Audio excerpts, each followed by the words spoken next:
Let's be honest about something Washington never says out loud. If you can work, then you should work. And for too long, America's been running a system where people who can contribute simply don't. I don't think it's fair that he do that, but... And you were saying you think it's going to hurt a lot of people? Oh, yeah, definitely. Definitely it's going to hurt a lot of people. Because you never know, you know what? Especially now that we're in the holidays and everybody wants to have a good dinner and everything. And if you don't give it to them, it's going to be really hard. It's very sudden and it will affect people. Today, we're breaking down the new SNAP work rules that changed, why it matters, and why working Americans are done carrying the load for people who refuse to lift a single finger. Under these updated rules, able-bodied adults without dependents, ages 18 to 64, now need to complete 80 hours a month of work, job training, education, volunteering, or a real job searching if they want to stay on SNAP benefits. If they don't meet those hours, their benefits can be cut to just 3 months over a 3-year period. This is a game changer. In February of this year, we asked for all the states for the first time to turn over their data to the federal government to let the USDA partner with them to root out this fraud, to make sure that those who really need food stamps are getting them, but also to ensure that the American taxpayer is protected. 21 states said yes, not surprised. 29 states said yes, not surprisingly, the red states, and that's where all of that data, that fraud comes from. But 21 states, including California, New York, and Minnesota, the blue states, continue to say no. So as of next week, we have begun and will begin to stop moving federal funds into those states until they comply and they tell us and allow us to partner with them to root out this fraud and to protect the American taxpayer. As Joe Biden was working to buy an election a year ago, he increased food stamp program funding by 40%. So now as we continue to roll that back. These rules used to stop at age 49, then 54. Now it goes all the way up to the age of 64. And frankly, it's about time. Here's where people are tired, especially the folks who show up to work every day, every single day. Nobody is against helping someone who can't work. People get hurt, people get sick, life hits hard.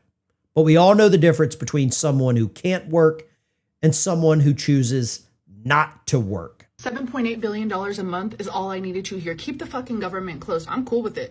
Did you know that $7.8 billion is what they spend a month on SNAP benefits, and over 70% of SNAP recipients are not even legal American citizens? So our taxpayers are going to pay for the SNAP benefits, which is making them morbidly obese, which is making them need health care, which we're paying for their free health care, and then the cycle just continues and continues and continues. No thank you. So you want us to approve health care now, free, for illegal immigrants when over 70% of SNAP benefits are going to illegal immigrants at the rate of almost $8 billion a month. No, thank you. I stand 10 toes down. I hate the fact that the military is not getting paid. I hate the fact that government workers are not getting paid. But guess what? If we continue to allow this, they will continue to take advantage of it. Here in my home state, there are illegal immigrants going to their congressmen telling them we cannot afford to live or stay in the United States without government assistance. But I thought illegals were not getting government assistance. Isn't that what they tried to lie to us and tell us? I thought they told us that they were not receiving health care benefits. Oh, but yes, they are. And now you have them at our boards choosing or acting like they are respecting our law and the way that our system works here now all of a sudden when their benefits get cut. Yeah, no, I'm good. I'm good. Keep it closed. Keep it closed. And for years, the system blurred those lines.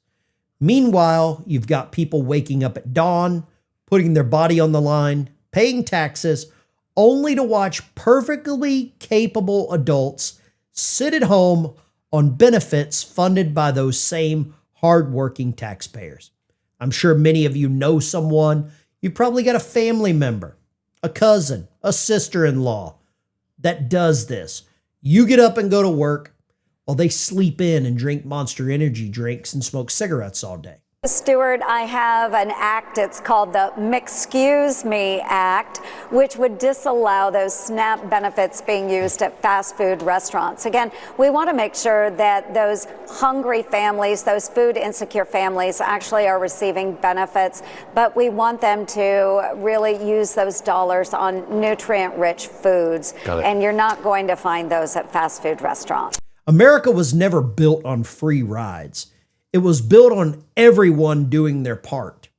Here's what Washington doesn't like to talk about. SNAP benefits cost nearly $100 billion last year, not because everyone is starving, but because the system has been abused for years.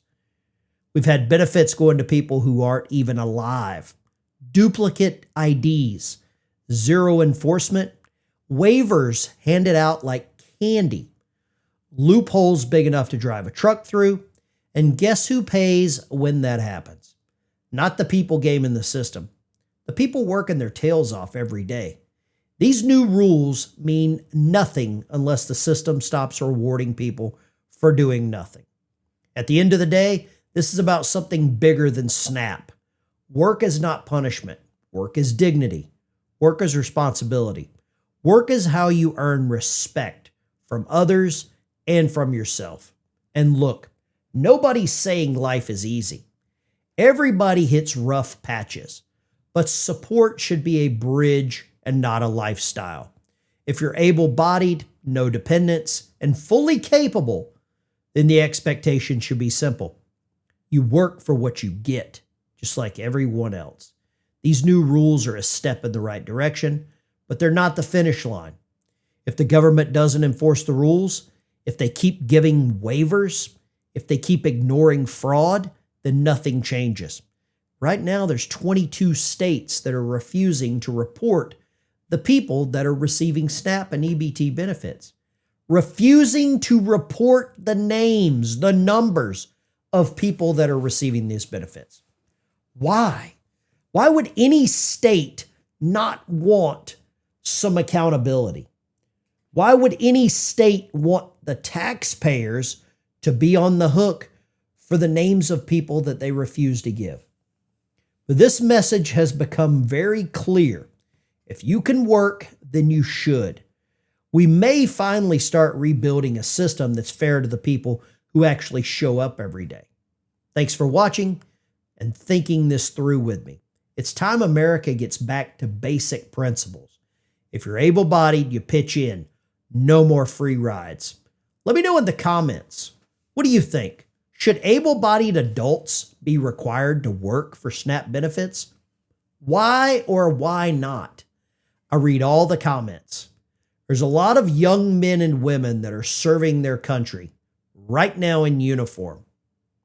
For some reason, those men and women in uniform are paying taxes for people that choose not to serve their country, not to serve their community, not to hold down a job. What is fair anymore? Is there like a Mendoza line of what's fair and what's not fair? Is there some kind of like, I don't know, just Mason-Dixon line on what's acceptable and what's not acceptable? Love to read the comments on this, and I read every comment. I try to reply to as many as possible. This has been Dykes. Thank you for watching. Really appreciate it. If you like this kind of content, smash the like and subscribe button. I'll see you in the next one.